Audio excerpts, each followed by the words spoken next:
Bismillahirrahmanirrahim. Bugünləri Ramazan ayının son cümə günü və Beynəlxalq Quds günüdür. Və bu gün münasibəti ilə müsəlmanları haqq yolunda olan şəxsləri təbrik edirik. Çünki Quds haqq və batilin qarşı durmasıdır.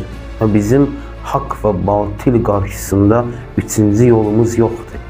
Ya haqq yolundayıq, ya batil yolunda. Və bu günləri məzlum Fələstin xalqını, Qudsi müdafiə eləyən şəxslər, bu günlərin məzlum müsəlmanları dünyanın hər yerində müdafiə eləyən şəxslər haqq tərəfdədirlər, haqq cəbhəsində mübarizə aparırlar. Və əks halda, əgər bunlar olmazsa, özlərini və özümüzü batil tərəfdə görmüş olarıq.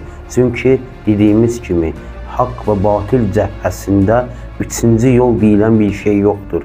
Ya haqq tərəfdəsən, ya batil tərəfdə.